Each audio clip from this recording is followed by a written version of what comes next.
It's NFL draft week. Some will say the draft starts at pick 4. No. When you're betting, every pick matters. We're going through the entire first round of the NFL draft with our guy Tom Brawley talking best bets for Thursday night's first round. Let's go, baby. Let's get in the 2-point stance.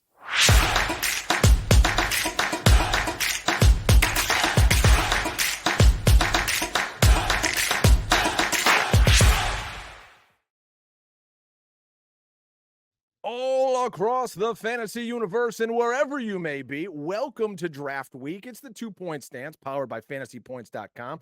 I'm your boy, Brian Drake, ready to make some cash. I know you guys are too. Maybe your tax return just came in. There wasn't as much in it as you wanted to. Let's make your honey at home a little happier and make some cash this week because there is money to be made with my man, Joe Dolan, the managing editor of FantasyPoints.com. And Joe, we're bringing back Brawley. He's doing so well, grinding these props. I hear him on morning shows all across America. We just did the kind of get your feet wet version of this last week. Now we're diving in full steam. We got Schefter dropping nuggets. Peter Schrager's getting his mock out there. I think we can really make some hay of what's going to happen here in the NFL draft. What's up, brother? Dude, I'm doing just fine. I'm ready for the NFL draft. I'm been not grinding away the way Tom has on props because I live in a Philistine state here in South Carolina, but you can still find you. Oh, that's right. Pennsylvania doesn't allow it, but I can still find my way around on some offshore books. It's just great, Drake, to sit here with the NFL draft coming up, and especially when you have a draft that is going to be, T-Bro, as fantasy relevant as this one is. Wide receivers out the wazoo. There's going to be like 20 receivers drafted on the first 2 days of the NFL draft. The day 2 running backs there's starting to get a lot of hype on Jonathan Brooks and how teams feel about him. And then, of course, the quarterback class. Basically, every one of these quarterbacks, at least the big 4 quarterbacks, can move. So we're talking about guys who are going to land in spots where they're going to be able to start right away, get fantasy relevant, and, it's fun to talk about where these guys might end up. There's going to be a lot of maneuvering going on here in the draft. And Tom, I know you've kind of broken down some scenarios here with some of the bets that you like. Yeah, Joe, you're completely right. You're going to be hearing that a lot on Thursday night about the record for the most offensive players selected in the first round was previously 19. I think we're going to go cruise past that on Thursday night. I believe the over-under, I don't see it up on FanDuel anymore, but it was sitting, I believe, at 20.5 was the over-under total. And the money was towards the over. So we're going to see a lot of offensive players selected. Obviously, the draft is loaded at the quarterback position up at the top. Offensive lineman is, we're going to see 10, maybe 11 offensive linemen go. Receivers loaded up at the top. And even a generational type of tight end in Brock Bowers. So this is an exciting draft for fantasy football. We're going to be very busy, writing it all up for the site and breaking it down on our YouTube and on our podcast. You mentioned that, Tom. Great segue. All 3 days of the NFL draft, we're going to be over at the FantasyPoints.com YouTube's channel. It's youtube.com/FantasyPoints. We're giving instant reaction to the picks. You can watch the draft along with us. We know that's what everyone does these days. You got it, the draft on your screen. You got us on your phone, your laptop, your iPad, whatever it is. Scott Barrett, Joe, you're going to be there for a little while. Brett Whitefield. I'm going to be there for a lot of while, dude. Yeah, we're going to be there. I'm going to be there all night. So it's going to be a lot of fun. And by the way, make sure you subscribe to the channel. Yes. Just to make sure you get the notifications when we're live. We're going to have post shows, Drake. We're going to be live on Saturday. Well, I'm going to be on Sirius, but Fantasy Points is still going to be live. It's going to be wild for the NFL draft. Absolutely. And if you guys just want to wet your whistle a little bit, I want to just give you guys the Iggy. The Guru is going to be jumping on Dynasty Points. That's right, our great new Dynasty show. Tuesday night, 9:30. Guru is going to be on there with Jacob Sanderson, Tommy Tipple, and the crew talking Guru rookie mock draft before everything kicks off. Again, Tuesday, 9:30. Check that out over on the YouTube channel. So a lot of news came out from Schefter, and we'll get into all that. The one thing I want to lead with here, Tom, is there's some whispers out there about JJ McCarthy and his betting odds going yesterday from plus 2,000 to now plus 1,100 to go number 2 overall. The betting favorite is still Jaden Daniels on FanDuel. I'm looking, he's minus 260. But whenever I hear these whispers, guys, of a player like, I'm not sure how much he really wants to go there. To me, that gives me pause. We've seen it with Eli. We saw, there's John Elway. Players who don't want to be in places can find ways through their agent and back channels to say, I really don't want to be here. I don't want to draft a guy that doesn't want to be there. Is there any kind of fire behind this smoke, Tom? And would you see anything really with these odds changing? Does that sway you at all, or is it still Jaden Daniels, number 2 of the Commanders? Yeah, I actually gave out this morning. I read the Adam Schefter piece, and I had been leaning heavily towards Jaden Daniels going 2nd overall, and I gave it out at minus 143 for him to be the 2nd quarterback drafted. Those odds have disappeared here as the afternoon has gone on here. Even Peter Schrager, not Schrager, Daniel Jeremiah was on the Pat McAfee show this afternoon, basically echoing the same things that Adam Schefter was saying. Everybody in the league is saying it's Jaden Daniels number 2 overall. So last week we saw some money flip. Daniels was up like minus 200 and like back up in this range, this minus 200, minus 250 range. Got down to basically a coin flip between him and Drake May to be the 2nd overall pick after the agent tweets out the thinking face emoji to a Mike Florio tweet about having the 4 quarterbacks in visiting at the same time. The agent has backtracked a little bit off of it as well. Just saying he would have rather had his player Jaden Daniels, just a one-on-one visit. So I think they're cooling off of that a little bit. And at the end of the day, there's plenty of other quarterbacks here. I think the Commanders are going to take the guy that they like the most, and the tea leaves have kind of been there all along here. But we have a couple more days. Maybe we'll get some more information. And teams have been just in general more tight-lipped over the last year or two. Even last year, teams were. I have to wonder. There's been some kind of thinking out there that maybe the whole betting aspect of the NFL is now in bed with the gambling side of things, and we've seen some players get suspended. We saw some players last week get their indefinite suspensions. They got reinstated. So there is some talk there that the league basically told these teams, hey, let's keep the leaking of information down a little bit here. Well, we're not going to be tight-lipped. They say the draft starts at pick number 4. When we come back in 1 second, Joe Dolan's going to break down what he thinks happens when, quote-unquote, the draft begins at 4. Back on the other side.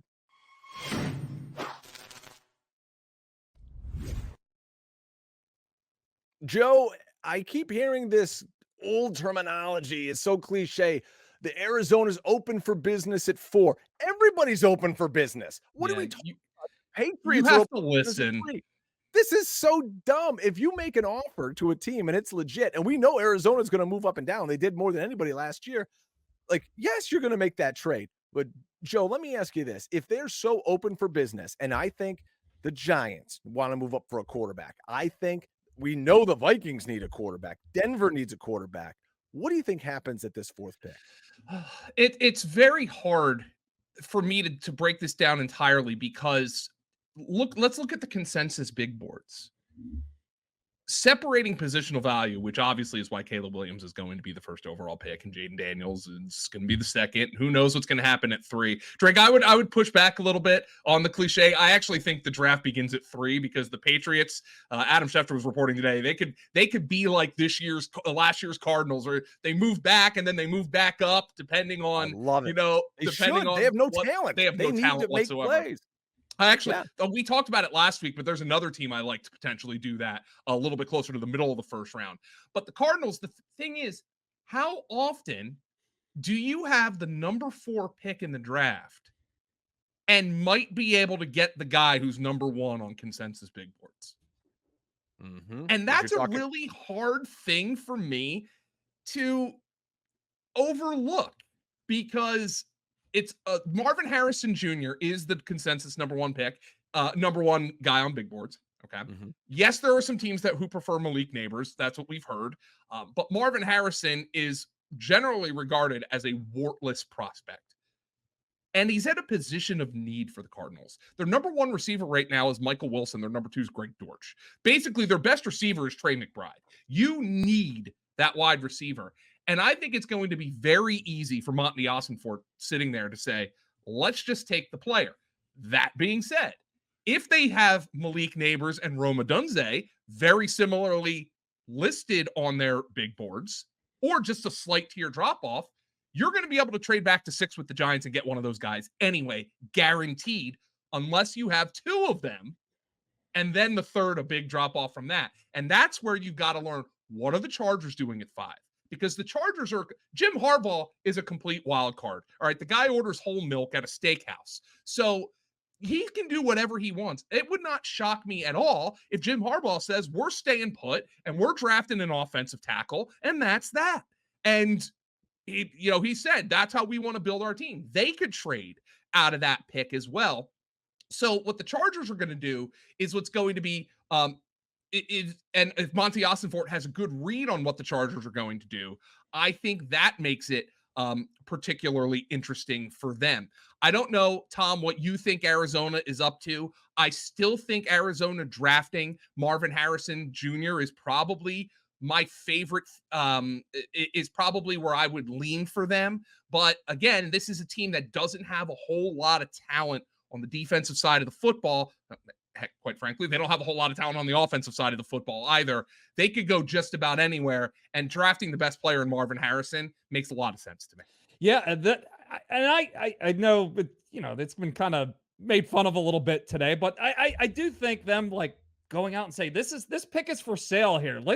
We got a bunch of teams here that we have the Giants potentially. We have the Denver Broncos, although that looks a little less today after they make a trade for Zach Wilson. Maybe, that is kind of a signal that maybe they're not going to be too active moving up. And we discussed that last time, that they don't exactly have a lot of draft capital to make a lot of big moves. But we also have the Raiders, and then we have the Vikings sitting there with 2 first-round picks. So this isn't a situation even just like a couple years ago where the 49ers, they just gave the farm to the Dolphins right away. They got the pick. They got situated at number 3 and knew they were going to get one of those quarterbacks. The Cardinals are sitting there, hey, we're having 3 or 4 teams compete here. Maybe one of them blows us away. We move back. As you said, Joe, if they move back to 6, you would think the team that's trading up, the Giants are moving up to take JJ McCarthy or Drake May at number 4. So that means you're going to get one of the 2, maybe you're not getting Marvin Harrison at 5, but you could still get Malik Neighbors at 6. So if they have those 2 guys tiered very closely, then that makes a lot of sense.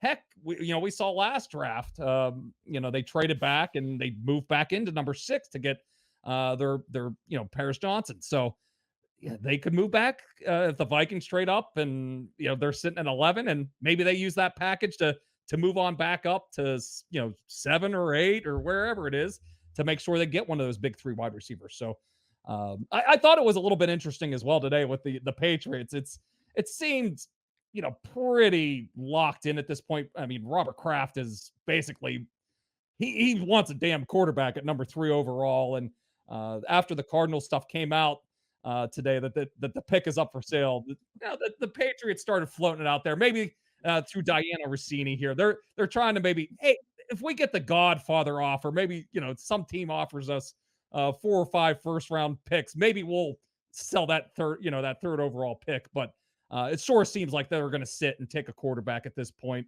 because the owner sure as hell wants a quarterback. So we got some posturing going on up here at the top. There certainly feels like there is going to be a big move here in the top 5, though. The McCarthy line, it's been set at 5.5, his draft position, and it's sure the closer the draft gets here, it sure feels like he's going to go in these top 5 picks somewhere. It really is crazy with JJ McCarthy. So if we look at who's listed on FanDuel to go 3rd overall, the betting favorite is Drake May. If you look back at Schefter's article, the Patriots are linked to May. The Vikings in this article say they're also high on Drake May, who was coached in high school. I didn't even realize this by Yeah, their new McCown. QB coach, Josh McCown, which is a really interesting point here. But if we say he's going to go in that third hole to either New England or whoever it is, New England can't play the game, Joe, where they trade down too far because they're going to miss out. And now they're going to be holding the bag. And now they're looking at like Michael Penix as their quarterback if they trade down too far. I don't think you can play this game of chicken if you're New England. But here's the thing. Of the top teams in this draft, okay, which of these teams has the worst roster? Ryan Poles has made some mistakes with the Bears, but the Bears don't have the worst roster. They have a lot of offensive They're talent. loaded. They're loaded. Washington's got some good defensive players. Obviously, decent. They need some help on the offensive line. Most teams do. But you've got Brian Robinson in the backfield. You know, they signed Eckler. They've got a couple of receivers. They've got options there. The Giants on offense suck, but they have good defensive line talent. So at least there's something there. They've also got Andrew Thomas, who's a franchise left tackle. The New England Patriots are the team that I think could justify the most kicking the can down the road because that team freaking sucks, guys. They blow. And the other thing that is really just gnawing at me right here is the Minnesota Vikings have 2 first-round picks. If the Minnesota Vikings do not come out of this first round with a quarterback, I would be stunned. And I'd be more stunned, Tom, if it isn't one of the big 4, including McCarthy in there. The Minnesota Vikings, I don't think, are standing pat and drafting Michael Penix. I don't think that's happening. So which team probably would benefit the most from picking up those multiple first-round picks? In my opinion, it's the New England Patriots because they need talent. They need it across the board. They need it on offense. They need it on defense. So I feel like that is the spot where the Patriots could really trade back, justify that, get some offensive linemen, get a receiver, get multiple offensive linemen, hell, middle of the first round, and just justify that because their roster is no good. Oh, and by the way, Jacoby Brissett is going to be able to keep that ship afloat, at least for a little bit. He's like the airtight doors on the Titanic, keep it afloat for a couple of hours, 90 minutes at most, Mr. Andrews. So I think that's a justifiable move, in my opinion, Tom. The Patriots trading back from 3. I know their fans don't want to hear that. And if they stand pat and take the quarterback, then they still stood pat and took the quarterback. I can't argue against that too much either. But they have the best incentive, I think, of any of these teams to trade down. Because while the Cardinals could also benefit from those multiple first-round picks, the Cardinals could be sitting there and saying, screw it. The Patriots just traded back. Well, we'll just take the best player in the draft, and that's Marvin Harrison Jr. Yeah, it does feel like there has been some momentum here for Michael Penix as a first-round pick. He's certainly moved up, and I'm starting to see him mocked into that 11, 12, 13 range. He's way ahead of Bo Nix on the on the prop markets right now. That has really flipped over here the last week or two. Bo Nix's draft position prop is juiced heavily towards the over now. He was sitting 32.5, which is obviously right after the first round, and he's like minus 300 to go outside of the first round at this point now, and Michael Penix is a favorite to go in the first round at this point, and the prop for over 4.5 quarterbacks is minus 250 at a lot of places now. So I think there is some momentum building for Penix. The medicals obviously are a little concerning with the 2 torn ACLs, but it seems like teams aren't nearly as afraid of it as they may have been in the past. But also his age is also a factor. But it does feel like he is going to go in the first round here at some point. So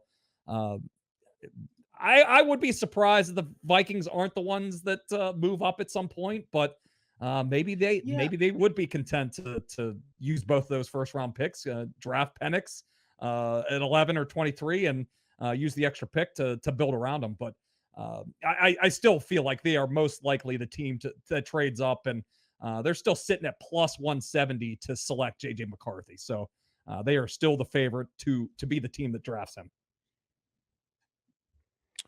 Well, I want to get into who we think goes where. Remember, folks, when you're drafting, or excuse me, when you're betting over a place like FanDuel, we mentioned this last time, you're betting a lot of times on the position. So it's not necessarily, oh, the Giants are at 6. Well, if they trade, that it's gonna skew things a little bit. So we're looking at overall position. And when we come back, I want to put these guys' feet to the fire. Who is going off the board in that all important number 6 spot currently held by the New York Giants? We know they need a quarterback, but if Malik Neighbors is there, how do you let him go? All that and more on the other side. Hang tight.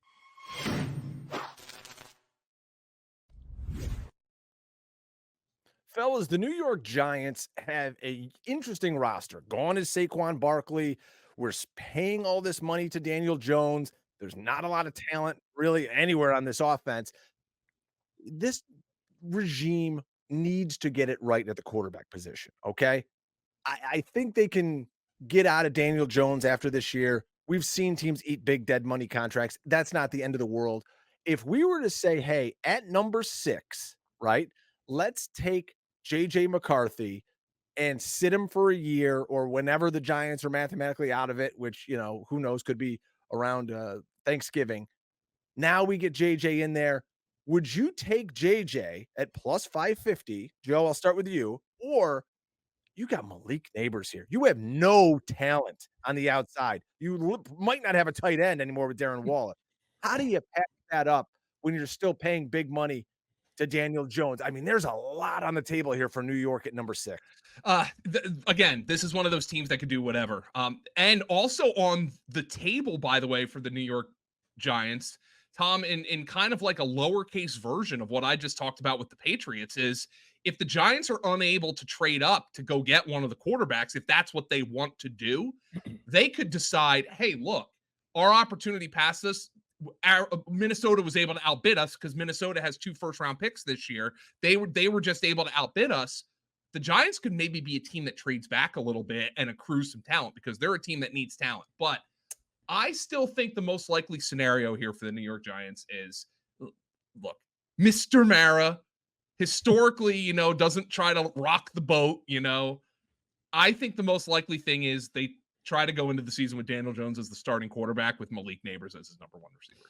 That's what I think the most likely scenario is.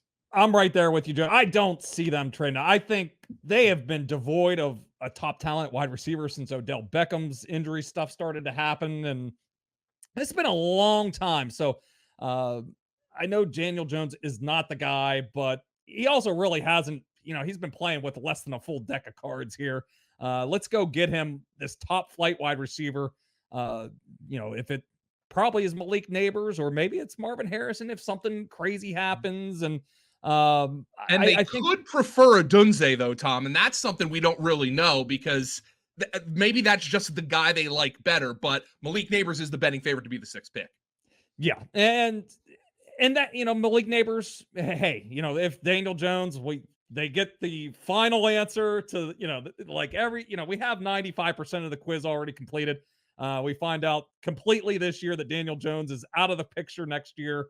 Malik Neighbors will still be there, or Roma Dunze or Marvin Harrison for the next quarterback that they bring in through the draft or through free agency. So I think that's the way to go here. We tried to piece it together with Darren Waller as the lead receiver last year. Those hamstrings couldn't hold up, and we had all these slot wide receivers that they kept adding last offseason, and just a terrible collection of receivers here. Let's get that top wide receiver at the top of the draft here.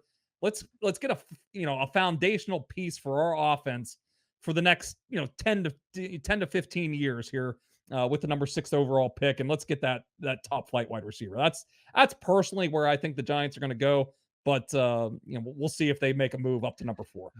Tom, do you see any value on a Dunze being the pick there? I'm looking at DraftKings odds. A Dunze, so at the number 6 pick, Neighbors is the favorite at plus 150. A Dunze is plus 250 to be that pick. Is there any value whatsoever in saying, you know what, I'm going to actually put the money on a Dunze in the event that the Giants prefer him? Or is that just not a big enough gap where you're willing to go against the grain and against the against what the general sentiment is about Malik Neighbors? Yeah, it's not big enough. I think for me, we kind of have a big three at the receiver position, but I think it's kind of like tiered pretty distinctly though. I think Marvin Harrison, Neighbors, and then Adunze.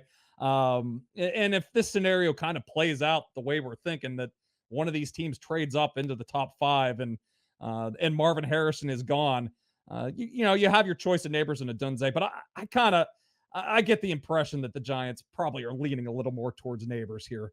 Just reading stuff and going through everything in the last couple of weeks. So I would be inclined not to not go with Adunze there. I would lean towards the Neighbor side of this thing. Joe Shane, the general manager there, man, he runs a much tighter ship than Dave. Oh my gosh, yeah.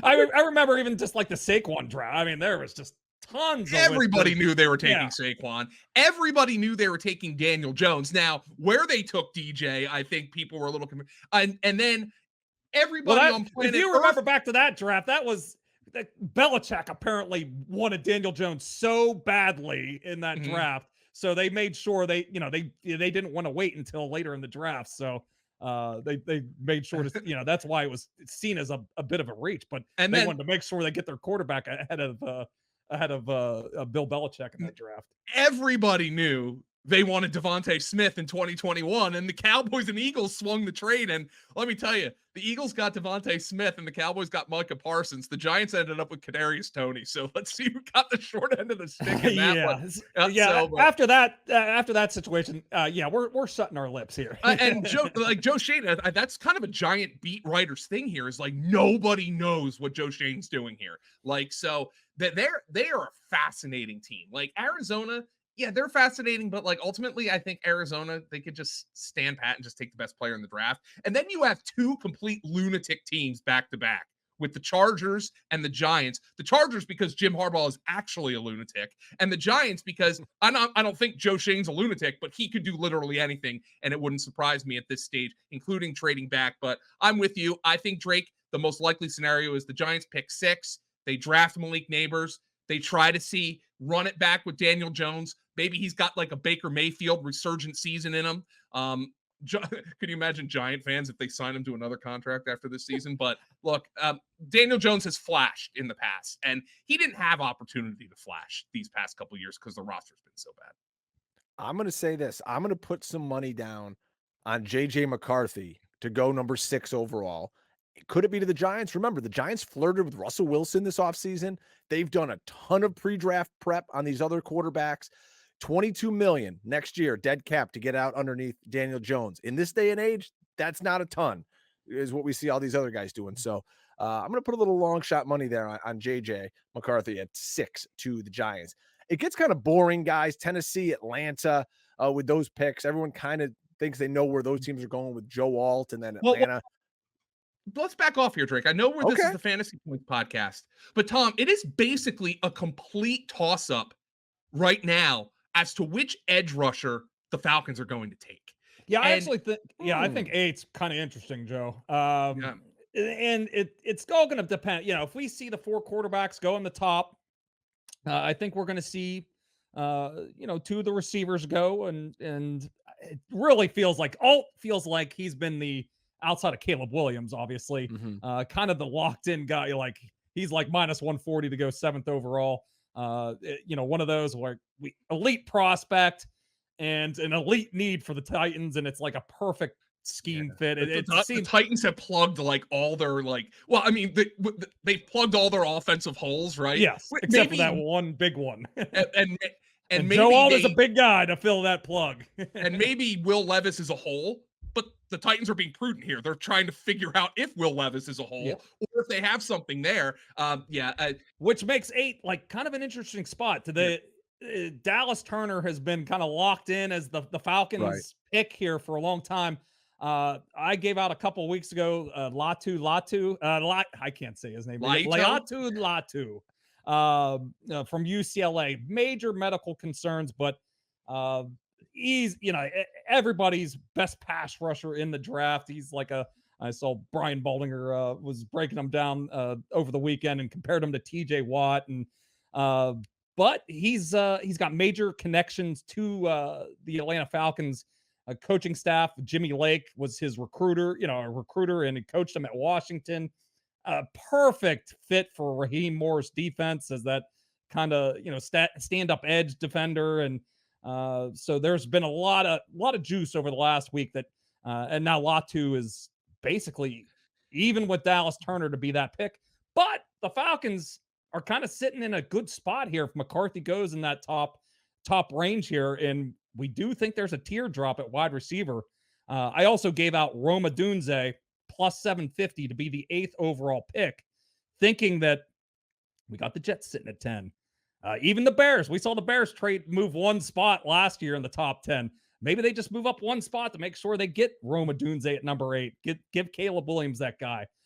So I think 8 could be a little bit of an interesting spot. And the Falcons, if they're thinking, hey, we're going to have our pick of some good defenders, even if we slide down a couple of spots, we can still get a Latu or Turner. Byron Murphy is another guy whose name has been gaining a lot of buzz here this over this past week. So 8 could be an interesting little pivot spot if we do see McCarthy go early and the board kind of falls with two of the wide receivers going and Alt going 7th overall.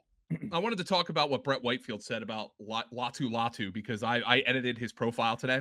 Yeah. Quote, to say that he has the most developed pass rush chops among the edge rushers in the class would be a massive understatement. He might even have the most developed pass rush arsenal I have seen in 10 draft cycles. Woo. It is incredibly rare for a player to have this many levels in his game. Blah, blah, blah, blah, blah. Not blah, blah, blah. There's a lot of information in here. But and Brett, and here's what Brett said. I can only go off the tape and data profile. I have slightly dinged him for his injury history, but he can only slightly ding him because he doesn't have access to the medicals. But even with that, he scores inside my top 10 overall and should be in the conversation for the first defensive player drafted. Tom, without the injury history, he is a top 3 pick in most drafts by pure talent level, is what Brett Whitefield said about Latu. Wow. And when you look at like football guys around the NFL, everybody loves him. They're going to fall in love with this guy, and they are going to turn a trick on the corner to try to get their doctors to clear him. That's what I feel. So I like your bet. I saw you lay that down. We've had discussions with people around the league who are like, this medical situation is real. We also know there are going to be people who aren't going to give a flying shit about it, because look at what happened with DK Metcalf. A couple years ago, the Eagles wouldn't greenlight DK Metcalf. They took JJ Arcega-Whiteside, okay? Sometimes it works out, sometimes it doesn't. But if you're going to look at the traits, Latu's the best pass rusher in this class, okay? Yep. So that is an interesting guy to be the first defensive player drafted. Yep, I gave that out last week. A lot of the books have taken it down, but I still think they're, a top 10 pick is out there. I gave that as well, plus 170. So we'll see. It was a major surgery. It was the Peyton Manning surgery. He had the spinal fusion, but he's had 2 clean years since leaving Washington. So and apparently a lot of teams weren't even very concerned about it. So it's all depending on your risk tolerance for these teams. And Latu is a special prospect without the injury concerns, which are obviously play a big part of the equation. But maybe I'm thinking maybe one of these teams in the top 10, there's a chance that maybe they just they give the thumbs up and they go with the what they see on tape. I think, and this is kind of really wish casting down the road here, that Minnesota pick at 11 is that's not going to be the Vikings. That's going to be somebody else's pick. I think that pick gets moved again, because if, let's say there's a chance that Latu is there at 11, I think there's going to be a lot of teams in this back half of the first round that are going to say, hey, let's jump up and get our hands on this guy, because maybe that's Arizona in that spot, or New England, as we said, wants to move and accumulate a ton of picks. So wouldn't surprise me to see him go at 11 to a edge hungry team somewhere.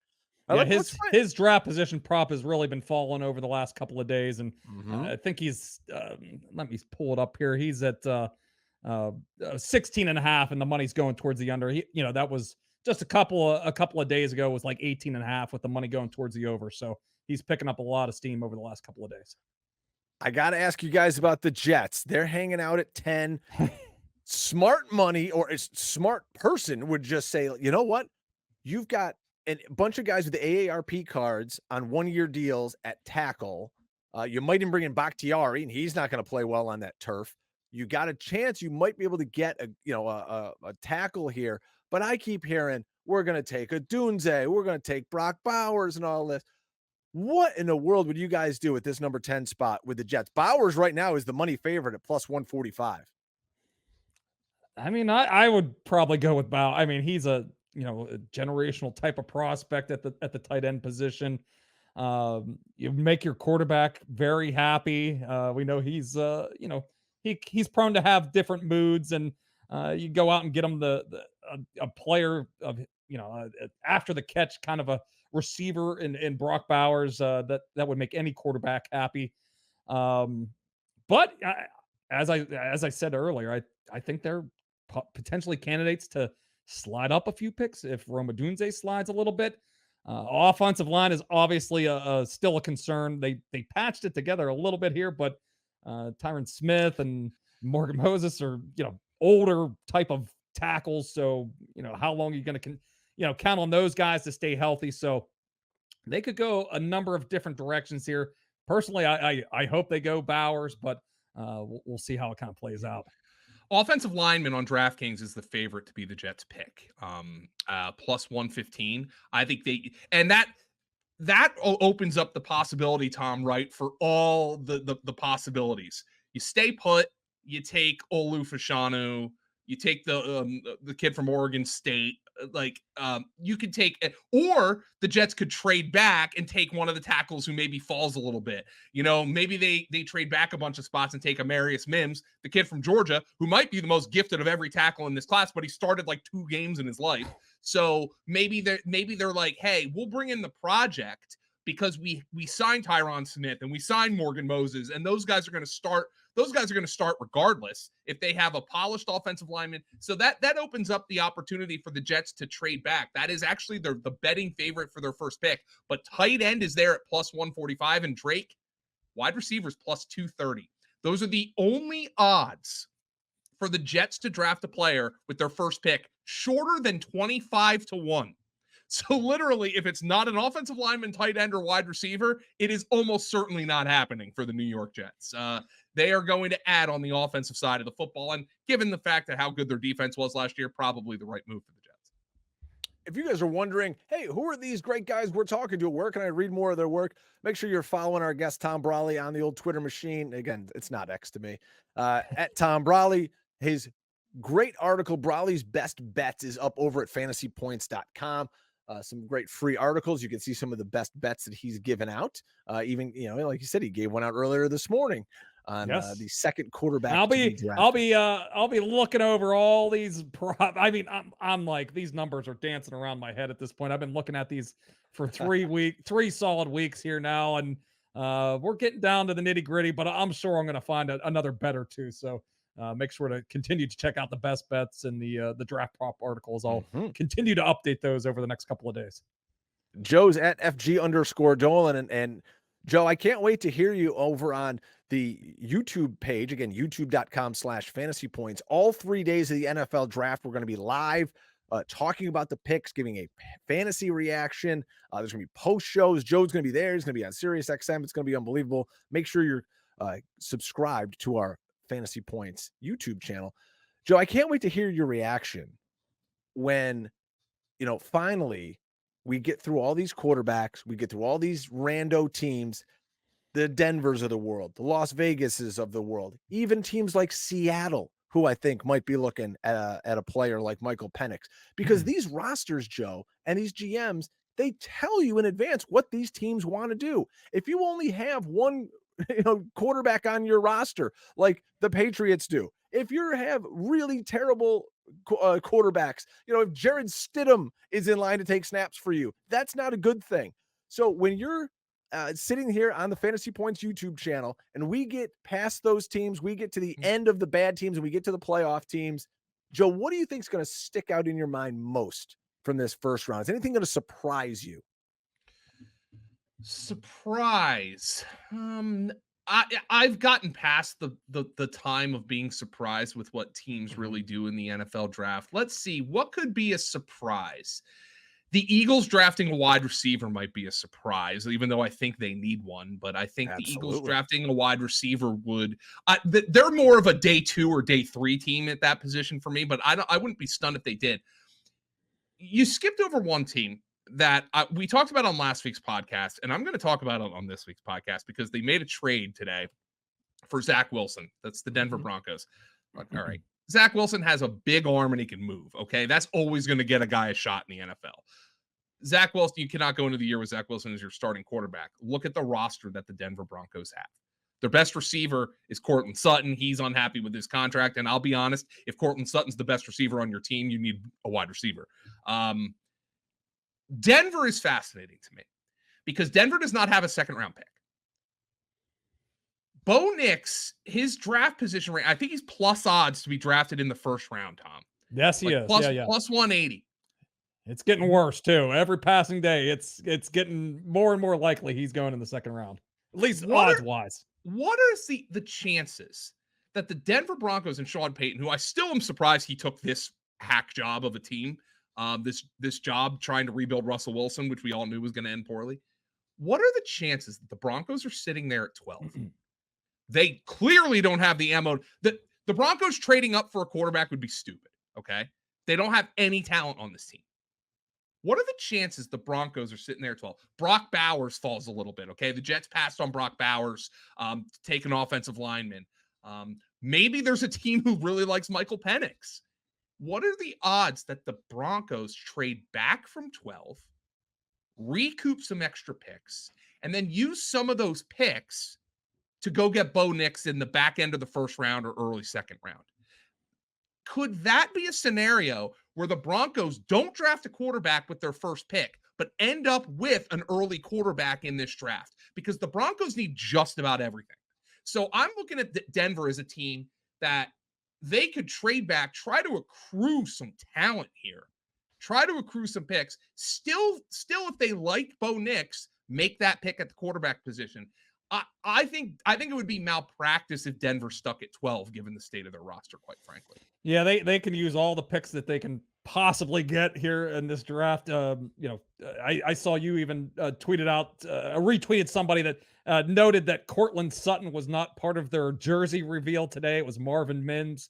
Courtland Sutton skipped the start of trade Courtland Sutton. Like, get a. I'm sure they're trying to for him. Like they're trying to get anything for him. So that is certainly a possibility. That is actually one of the props I gave out last week.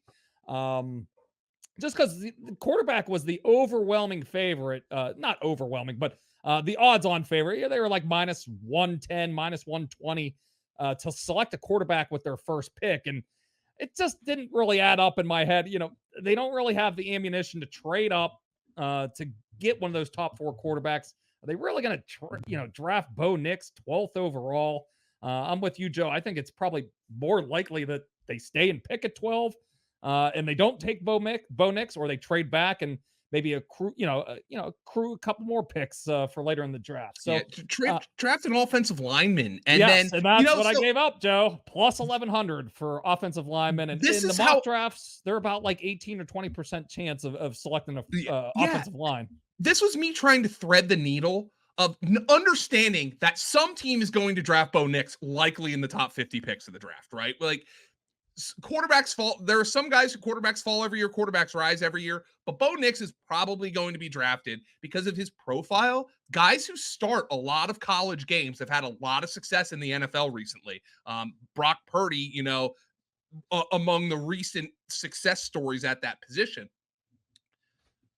I was just trying to thread the needle of Denver understanding, and this was before the Zach Wilson trade, but that doesn't really move the needle for me.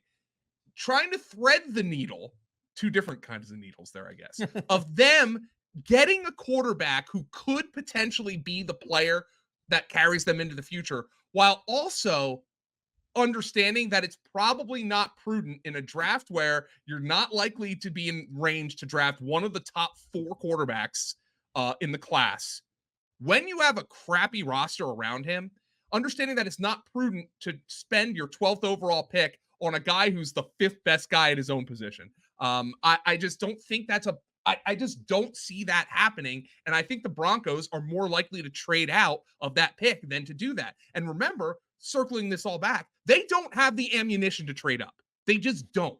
Minnesota's got more. There's teams picking ahead of them who have more ammunition. They just don't have the ammunition to move up. So to me, trading back is the best move for the Broncos. Draft an offensive lineman.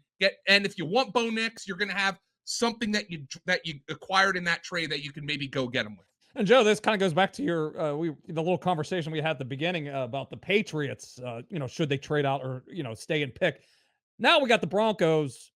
I think has a worse roster than the Patriots at this point. And we're picking at 12th.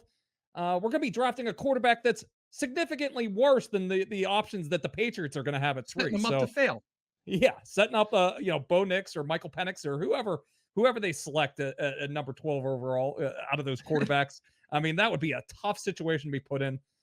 But I mean, it's certainly still on the board here. I mean, we'll see. Michael Penix is the one that's certainly picking up steam. And Brian, you were asking about surprises. I think that's going to be wherever Michael Penix goes in the first round. And it's seeming more and more likely. I think that will probably be because JJ McCarthy's kind of been the guy that's risen and been a lot of the pre-draft, dominated the talk. And that's still obviously going to be a lot of the talk on Thursday. But wherever Michael Penix goes, we haven't had nearly that much talk on him.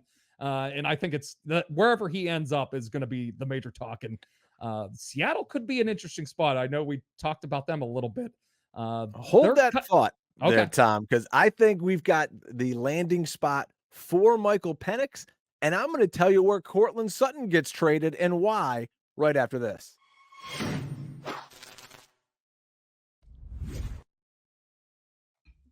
All right, guys, we were talking before the break about a possible trade of Courtland Sutton and what that could look like. Courtland Sutton has 2 years left on his contract. He makes $13 million a year. In 25, he makes 13.5. Okay, not the craziest thing in the world. You know who needs a receiver, a big outside X? The Buffalo Bills. The Bills have multiple 4s, multiple 5s, and I think with that contract, if they could pick that up and absorb it, they don't have a ton of dough, but do you think you could get Courtland Sutton for a 4th and a 5th if you flip that over to Denver to try to bolster their roster a little bit? Yeah, that kind of makes sense. I'm not a big Courtland Sutton guy. No, but I don't think the rest of the league is either. I can see him being the kind of guy that like Josh Allen likes because he can go up and get the football. So yeah, I mean that would be one where like, well, I don't love Courtland Sutton, but the Bills just had to give up a couple of day 3 picks for him, and it makes sense for the Broncos because they need picks. Drake, you actually found a spot where Courtland Sutton might actually make sense to me. Courtland Sutton in that scenario, I guarantee you will become like a 4th round pick in fantasy drafts. Oh, well, I won't be drafting him there, but like, but I think that's a really good. Because the Bills will then still draft a wide receiver because they need one. I mean, Tom, outside of like the Commanders, the Bears, and like the Patriots, is there any team that has shorter odds for their first position drafted than Buffalo right now? For a team to be like minus 300 at the end of the first round to draft a player at a position, that's kind of wild, man. Because this is a good exercise. New Orleans Saints. Can you guess the position there? I'm sure you guys can.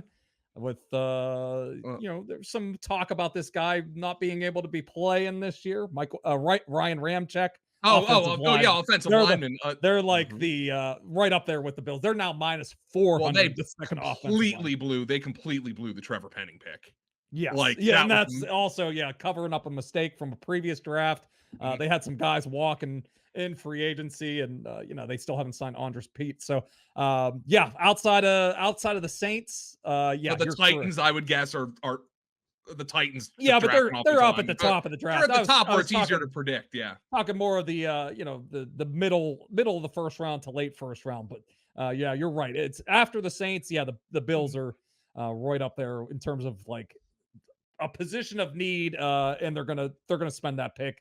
Obviously, this is a good draft for the offensive line for the Saints and wide receivers for the Bills. But the Bills are going to be the odds. There was a lot of talk, even just like last week, that they could trade up and select Brian Thomas Jr. But Just monitoring these draft positions. Brian Thomas Jr.'s draft position has been slipping a little bit this last week.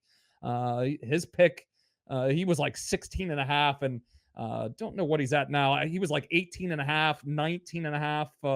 He's 19 and a half now on FanDuel, and the over is significantly juiced to minus 166. So a prospect that is losing some steam.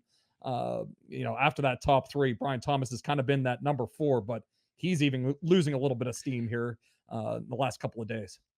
I probably wouldn't trade up for the 4th best guy at a position like that. That's something that I'm generally against. But I wonder if I could see that from Buffalo or Kansas City if Brian Thomas does slip the way that you're talking, right? Like, oh, instead of moving up 10 spots, we only have to move up 5 now to make that, and then you can start talking yourself into it. Drake, you were going somewhere with Penix, right? Like, I was going to bring that up with the Seattle. They're kind of the sneaky under the radar team with Michael Penix. Brian Grubb was his offensive coordinator at Washington. He took the Seattle job. He's going to be one of the most interesting guys. I'm sure we're going to talk a lot about that offense this summer, just because he's a great unknown, and he was doing great things at Washington. But obviously he has the connection with Penix. Just throwing a little crumb out there. Maybe, they were one of those teams. Are they going to cut Geno Smith? And they ended up deciding to keep him around. Do they go, let's draft Penix and let's move Geno Smith to one of these Raiders or Broncos or one of these teams that need a quarterback here, and they don't get the guy in the draft? That would be so dumb from the Broncos. I don't think that would be dumb for the Raiders though, because I think the Raiders are in a little bit better position. That would be. Oh, it's not like Geno's it's more of like a 1-year type of deal. Yeah, but anyway, why would the Broncos trade for Geno? Is my thing. Like the Raiders at least have Devontae Adams. Yeah, I mean the Raiders have Devontae Adams, right? Like if I'm the Broncos, I don't get one of these quarterbacks. Like fuck it, just start Jarrett Stidham, right? Like just go lose. Just suck for a year. The Raiders won't do that, but like. That's the thing with Seattle, because like I look at Seattle and quite frankly, Tom, there are teams that need quarterbacks more than the Seahawks do. Like Geno obviously is a guy who has been resurgent with the Seahawks. Some up and down more recently. They traded for Sam Howell, who put some good moments on tape, and then the Commanders had him dropping back 87 times a game and shattered his confidence. But he has some moments on tape. So you don't view them as a quarterback needy team. But if they draft Penix and then are able to move Geno, then all of a sudden it looks a little interesting there. So I would have to look up the ages. I think Sam Howell's actually younger than Penix. I would have to look it up. Well, that was like last year. Howell was pretty young coming into the draft, if I remember. He was like 21, and Penix is like 24. So yeah, I think Penix might actually be older than Sam Howell. Penix is older than Sam Howell. Penix turns 24 in May. Sam Howell turns 24 in September. Okay, there you go. I thought it was like last year when the Packers drafted Sean Clifford, and they were like, "Oh, that was interesting." And then somebody said, "Why would they?" Penn State guy. I'm a Penn State guy. So are you, Tom. But I said, why would the Packers do that? And I said, well, they needed a veteran for Jordan Love, because Sean Clifford's older than Jordan Love. But yeah, I mean, it looks like Penix is getting the first round juice now. To me, and this is just to these untrained eyes, in Mobile at the Senior Bowl, he threw the ball better than Bo Nix did.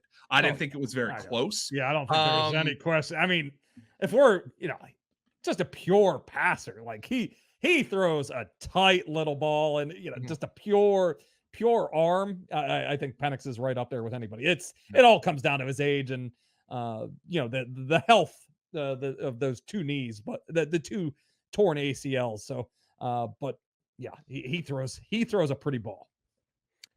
I was just looking up the contract numbers here on Geno Smith. He doesn't make a ton of dough. He only makes 12.7 this year. His dead cap, though, in 2024 is nearly 40 million. So tough to move on from him this year. You brought up another name, Joe, that I'm fascinated with, because one of the questions I was going to ask you guys is, we've seen players like A.J. Brown get traded on draft day. And there's always whispers of, hey, could T. Higgins maybe get moved? Or we just talked about Cortland Sutton. You brought up Devontae Adams. We know his displeasure with the way that the Raiders franchise is going.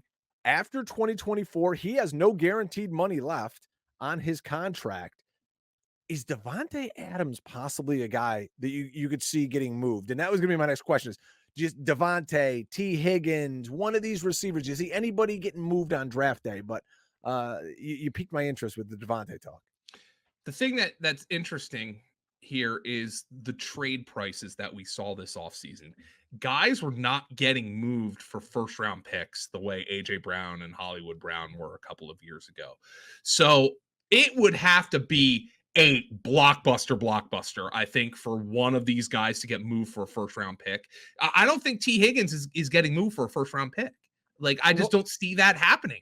There's only one guy, I think, and that's Brandon Ayuk.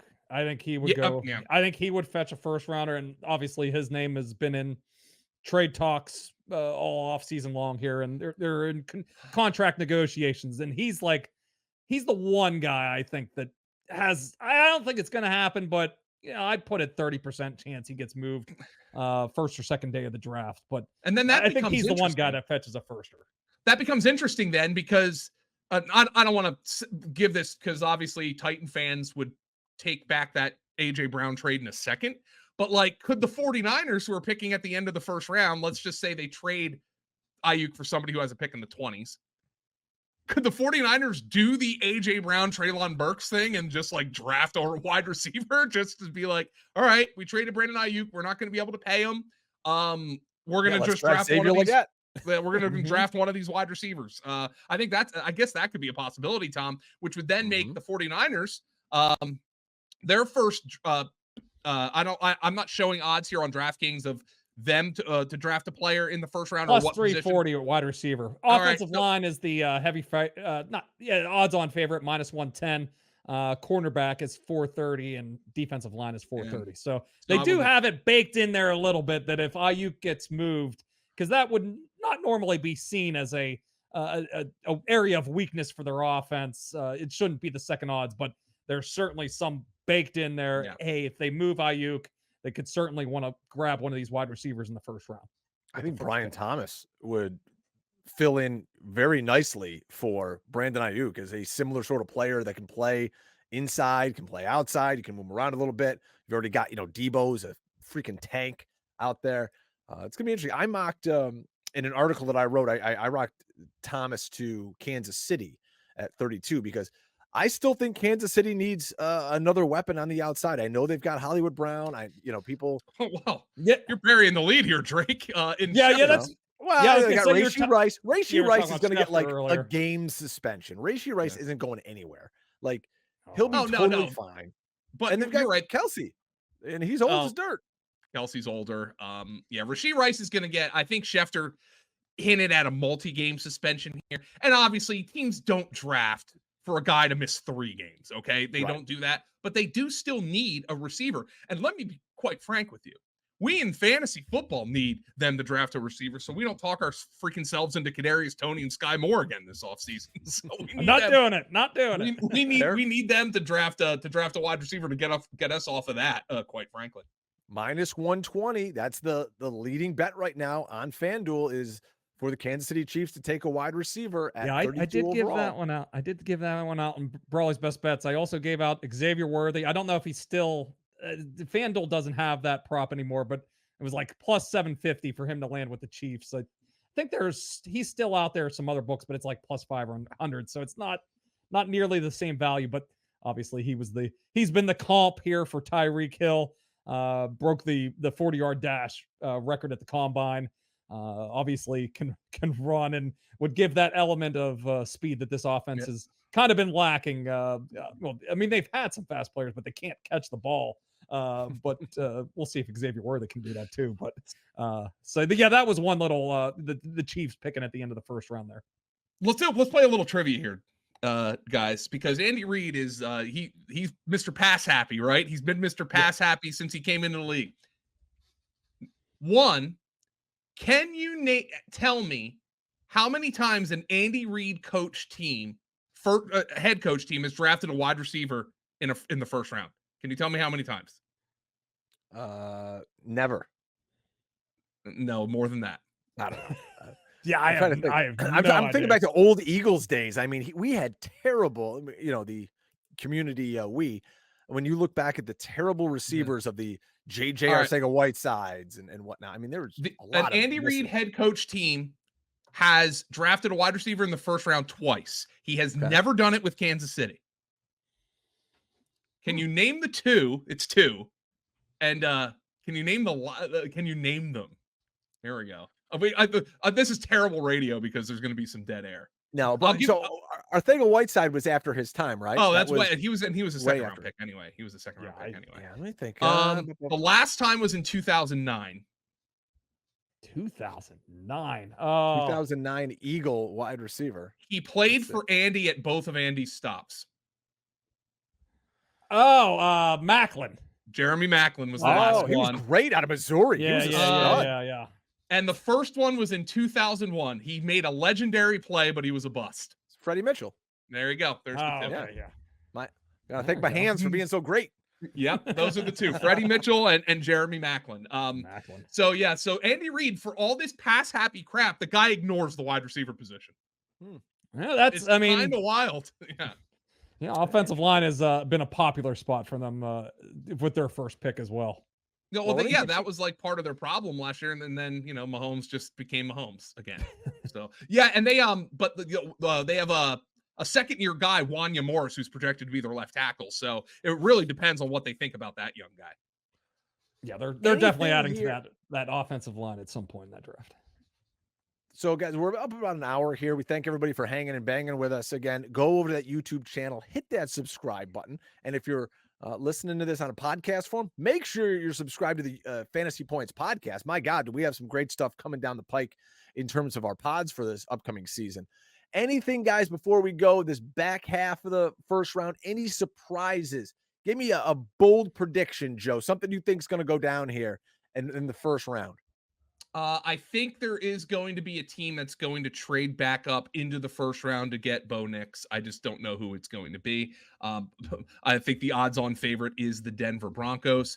I think I don't think this is a first round thing, but based on what Adam Schefter and some of the intel here has been coming, don't be surprised if a running back goes a little bit earlier than you're anticipating, because we've been told this running back class is dog shit, and but there are teams that have clear needs at the position, and there are some guys here, most notably Jonathan Brooks, who's coming off an ACL, who teams seem to really like. So let's see what happens. Yeah, that line has been steamed heavily today. This is April 22nd. Yeah, he is now the odds-on favorite to be the first running back selected. He's minus 115. A lot of thought that the Cowboys, with their second round pick, I think it's about 56 or 57, would select him. I think they must be picking 56 because they set his over under like 56 and a half, basically. Are the Cowboys going to select him at 56 or not? So that is one prop that's another one that's been on the move here based on those reports that Brooks is he's a pretty significant favorite here now to go the first running back off the board. All right, Brawley, get us out of here with a prediction from yourself here. What do you think's going to go down here? Give me a big hot take to have the listeners chew on. Well, I don't really have I don't have one here for the back end. I'd like Xavier Worthy to go. I'd like him 32nd if he's still on the board for the Chiefs. We were just talking about them. I do think we'll have 5 quarterbacks go. I did say that with Penix. I do think we're going to see at least 5 quarterbacks go in the first round. I thought that initially, and then I kind of waned off of that. But over the last week here, I do think we're going to see 5 quarterbacks go in the first round. We'll break that NFL record. We were talking about that at the beginning for offensive players selected in the first round. So it'll be a fantasy bonanza on Thursday night. I'll go with 21 offensive players selected in the first round on Thursday night. Wow, it's going to be fun, guys. And if you're looking for something to do on Thursday and Friday and Saturday, why don't you join us over at the Fantasy Points YouTube channel? We've got all our analysts. We're going to be breaking things down as it happens, and a post-game show. You're going to get NFL news. You're going to get a fantasy spin, whatever you need. It's all there. It's fun. You know how our staff rolls. It's a great time. YouTube.com/fantasy points. I can't wait, guys, to watch that show. I've got my first golf league of the year on Thursday night. I'll be putting in on the 9th hole right before the first pick goes on the air. So I'll probably be drowning my sorrows as Caleb Williams becomes a multimillionaire, but it's neither here nor there. So, guys, thank you so much. Great stuff. Again, go follow Tom on Twitter at Tom Brawley. Joe is at FG_Dolan. And go over to FantasyPoints.com, guys. We've got our packages up for the 2024 season. Get in with Brawley's best bets. Make yourself a little money. When you take your wife out for dinner next weekend, she'll be like, man, we're going to this fancy restaurant. Where'd this all cash come from? You go, this one's on the grinder. Don't worry about it, folks. Yeah, win some money. I can't even bet on these things in Pennsylvania, so I'm doing the Lord's work here.